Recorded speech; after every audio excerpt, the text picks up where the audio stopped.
Hello, welcome. My name's Andy. Thanks for joining me with this video. This week we're going to have a look at another passage from Mark, and this is the second week in Lent, so it's another good Lent one. Another one actually about the battle with evil. But this time we hear a bit more about not just Jesus tackling evil, but about how humans get involved in this story as well. So we hear about the disciple Peter.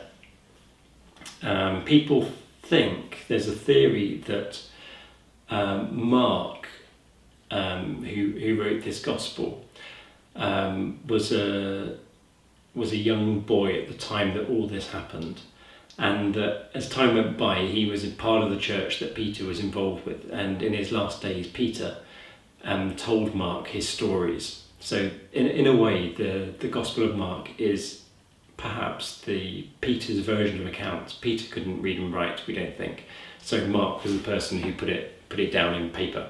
But we hear about Peter here, and Peter is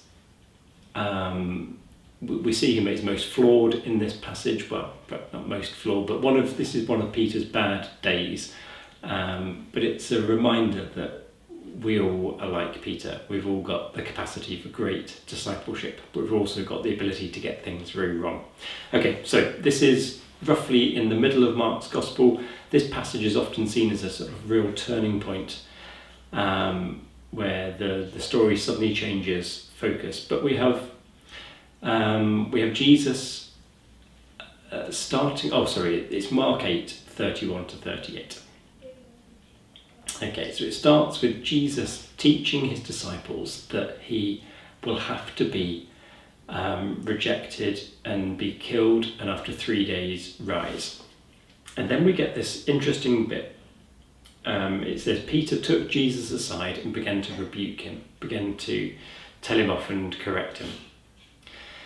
And Jesus says to Peter, "Get behind me, Satan, because you're not thinking of the things of God, you're thinking of the things of men."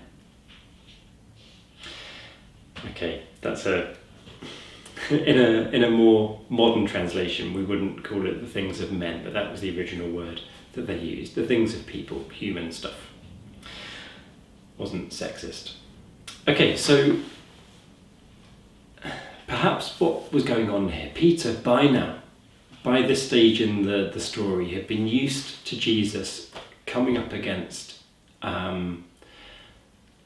attacks from Satan, used to seeing him being faced by demon after demon after demon, trying to assault Jesus and to knock him off course. And every time Jesus just says, "Be quiet, be still," like my painting, and the demons leave. And perhaps what was going on here is when Jesus said that he would have to be killed, Peter couldn't process that. He thought that Jesus was the victorious one. He wasn't going to be killed. And he perhaps thought that this was a demonic attack, that Jesus was being influenced by evil. But Jesus turns it around and says, no, get behind me, Satan. It's a very harsh thing to say, but Peter got it wrong. He got his ideas about who Jesus was very wrong. He couldn't see that Jesus would have to suffer. He didn't think that suffering and death was part of the plan, where Jesus seemed to know that it would be.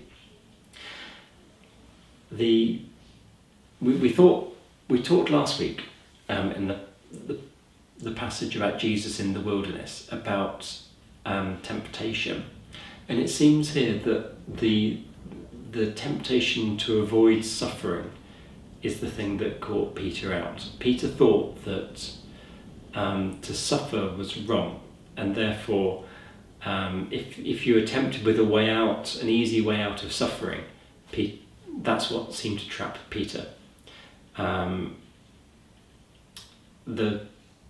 In contrast, Jesus is saying, no, suffering is part of my plan. The way we said last week that that Jesus is beginning the process of getting rid of evil in the world, and it seems to be that only through death can death be overcome. Only through this death of this sinless person can sin be removed from the world. Now, this was a radical idea, and it took the disciples a while to catch on. But the thing is, it takes us a while to catch on to that as well. It's so easy to want to avoid suffering and hardship. But Jesus seems to be saying here that that is a necessary part of overcoming evil. We live in a messed up world, and we can't escape that. We will escape it eventually, but for the time being, we're called to put things aside, to put things down, to take up our cross, as the passage goes on to say.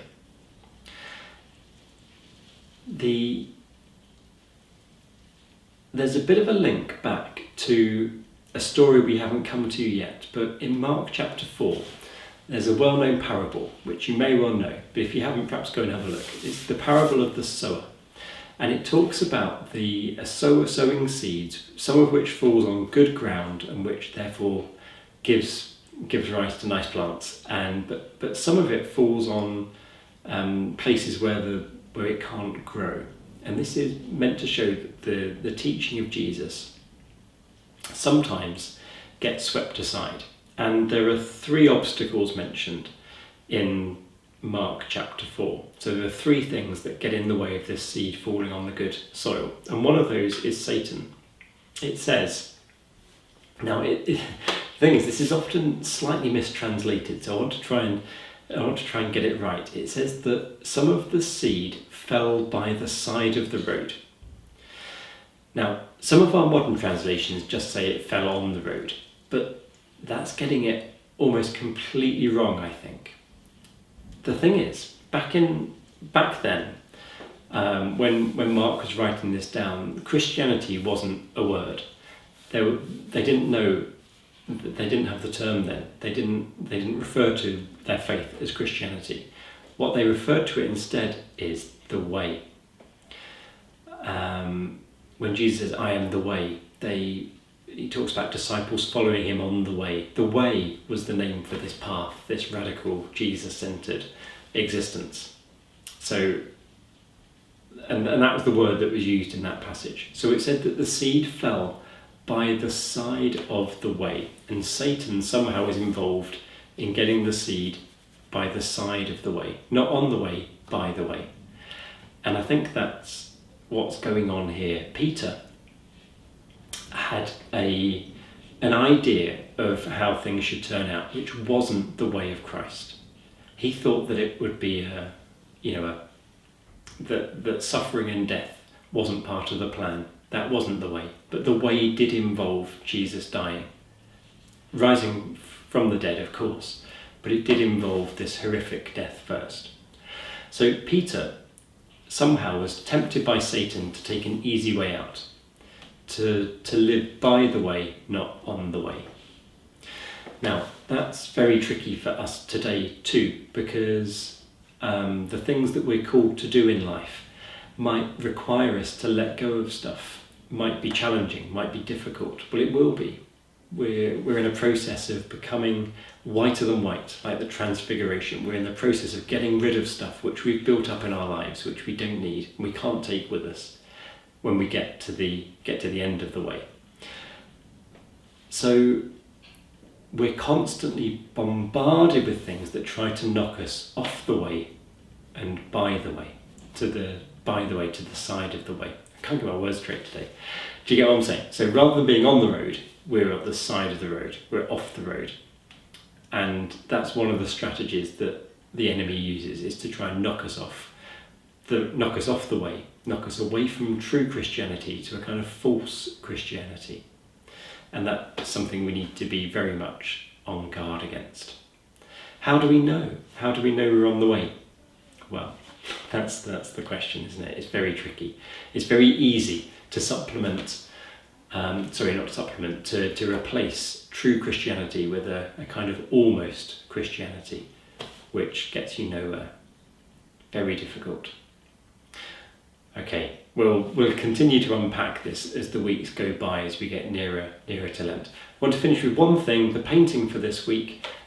This week's painting, taken from, again, the Methodist Modern Art Collection. There isn't a painting of this passage, so instead I wanted to show you this one.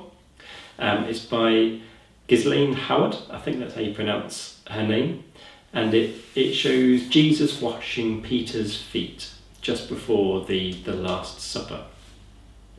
Because I think it has a similar thing going on here.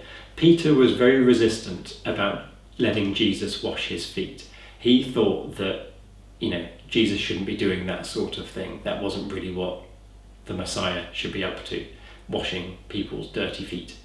But Jesus insisted that that was his way.